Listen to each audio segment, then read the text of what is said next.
Good morning, students. Okay, today I am going to explain about the Internet Protocol Storage Area Network. Okay, the Internet Protocol Storage Area Network. Okay, they are going to use the some of the security mechanisms. Okay, so here that security mechanism. Okay, they are it is one of the IP SAN. Okay, this IP SAN. Okay, they are going to implement the CHAP authentication.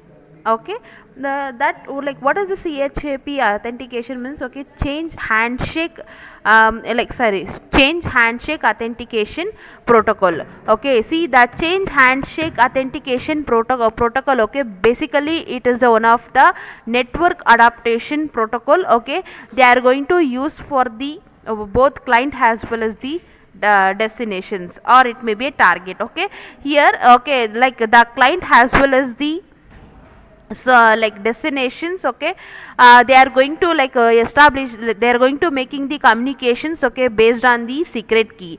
Okay, see here like that CHAP provides a method for initiator as well as the target to authenticate the each other by utilizing the secret code, or it may be a password. The CHAP secrets are usually random secrets. Okay, that random secrets, they are going to consisting the characters characters. Okay, or it may be letters. Okay, between the 12 to 128 characters. Okay, then like the secret key like characters. Okay, they are, suppose okay, I want to exchange the character, or it may be that secret key. Okay, they are going directly. Okay, it is not happen. Okay, like instead of, they are going to use for the MD5 algorithm, or it may be a one-way hash function methods. Okay, by using these two techniques, okay, they are going to exchanging the that secret key in the client as well as the target. So this is the like complete informations about the what is that change handshake authentication protocol. Here you look at this diagram. Like in the diagram, here the host. Okay, the host we are going to consider as the initiator. In the target, okay, I am going to using the like a simple computer system interface. Okay, that simple computer system interface. Okay, here I am going to using as one of the storage array, or it may be a storage disk. Okay, that is okay, this storage array. Okay, they are going to contain, or they are going to include as the destinations. Okay, this destination I am going to consider as the target. Okay, here how the transactions will be happens, now we will see.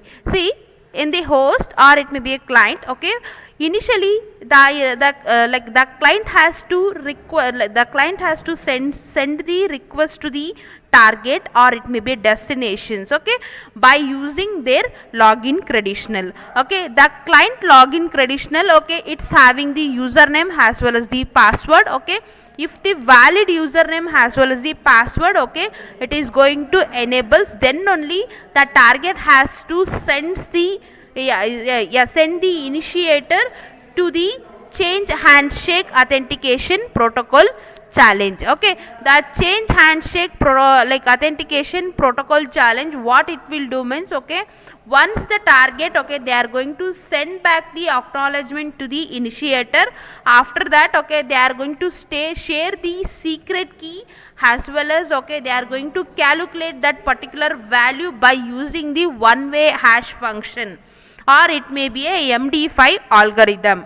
Okay, see, by using that, okay, they are going to like making the transactions between the host as well as the target. Okay, after that the initiator, okay, they are going to returns the that particular hash value to the target. Okay, it is only happens, okay, if I want to exchange the secret key between the host as well as the target. Okay, then only they are going to go for the one-way hash function, or it may be MD5 algorithm. Okay, otherwise, okay, if for like normal transactions, it it is going to happens between the source as well as the target. Okay, then finally, okay, what it will be do for the target, they are going to compute that particular what is that expected value from the storage device, or it may be a like storage array. Okay, after that they are going to compare with the previous secret value and as well as the that new value, okay, which is going to received from the client to the destinations. Okay, if the both the values, okay, they are going to match, okay, then only they are going to send the acknowledgement back to the client. Means like whatever the like secret key, okay, which is going to computed by using the hash value, that is one way hash technique as well as the MD5 algorithm. Okay, that secret key value they are going to compare with the okay previous months, like whatever, okay, they are going to receive from the initiator. Okay, that value they are going to compare. Okay, if the both the values are matched, okay, then only they are going to send back to the acknowledgement to the initiator from target. Okay, then they can like make the what is that, establish the connections between the source as well as the destination. Then they are going to that communication they are going to making as the longer. Okay, after that, okay, the target has to send the request to the initiator. You have to take this session, okay, how long you want to transmit that particular information to the target. See, this is the technique, or this is the method, okay, which we are going to seen in the IP-SAN. Okay, that IP-SAN they are going to basically works on two technique. One is the change handshake protocol method, other one more thing is the IP securing technique. Okay, IP securing technique I have already I have done that in the last video. Okay, see, now I am going to tell this CHAP authentication. See, here the Kerberos technology as well as the CHAP technology, okay, slight difference is nothing but, okay, here they are going to compare with the okay MD5 algorithm as well as the one way hash technique. In the Kerberos technique, okay, there is no any algorithm, okay, they are not using. Once the ticket will be granted at the destination, they are ready to access that particular information in the storage system in the client. So this is the difference between the CHAP as well as the Kerberos technique. Thank you.